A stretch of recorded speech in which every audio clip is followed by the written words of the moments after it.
टमाटर के छिलकों की चटनी।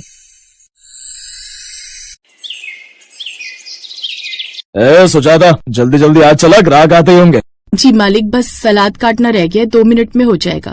45 साल की सुजाता सेठ के कहने पर जल्दी जल्दी सलाद काटती है।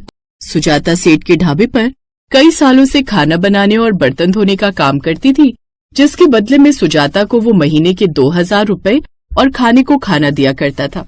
साथ ही घर ले जाने के लिए भी कुछ सब्जी दे दिया करता था। सुजाता के घर में उसकी एक 18 साल की बेटी निशा थी। साथ ही उसका अंधा पति गौतम था।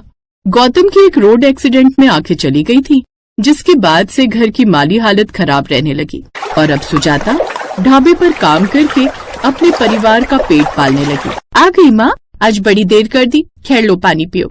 हाँ बेटी, आज ढाबे पर ग्राहक ज्यादा थे तो बर्तन का ढेर हो गया था। अच्छा ये ले बेटी, आज ढाबे से दाल मखनी ले आई हूँ, इसे गर्म कर दो। रोटी तो तूने बना ही ली होगी। हाँ माँ, रोटियां सेक दी हैं। तुझे कितनी बार कहा है सुजाता, उस सेठ के यहाँ से काम छोड़ दे। दिन भर मेहनत करती है फिर भी कुछ खास पैसे नहीं देता।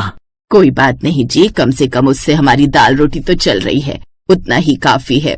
सेठ के ढाबे के कारण सुजाता के घर की दाल रोटी चल रही थी। यही सोचकर सुजाता मालिक की 100 बातें सुनने के बाद भी लगातार वहाँ काम कर रही थी। सुजाता, आज तू पूरे 6 मिनट लेट है, इसलिए आज तेरी दिहाड़ी में से आधे पैसे काट लूंगा ताकि अगली बार तेरी अकल ठिकाने आ जाए। ऐसा मत कहिए मालिक, कई बार मैं काम से देर से घर भी तो जाती हूँ। तो तू क्या मुझ पर एहसान करती है ज्यादा देर काम करके? हाँ, सच ही कहते हैं लोग, इन गरीबों को ज्यादा मुंह लगा लो तो इस सर पर चढ़ जाते हैं। चल अब काम कर, ग्राहकों के आने का वक्त हो जाएगा। सुजाता जाकर खाना बनाने में लग जाती है। सारा दिन ढाबे पर खाना बनाते बनाते और बर्तन धोते हुए वो काफी थक जाती है। उस रोज भी उसे लौटने में रात के 9 बज गए। हे भगवान, 9 बज गए।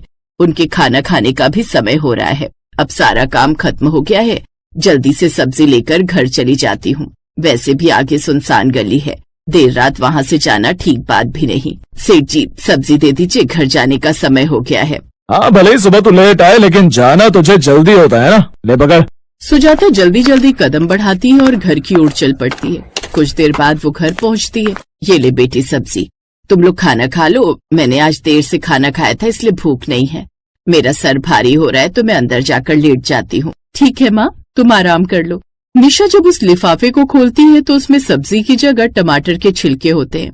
अरे ये क्या, ये तो टमाटर के छिलके हैं। माँ को बोलती हूँ लेकिन नहीं, माँ तो अभी आराम करने गई है।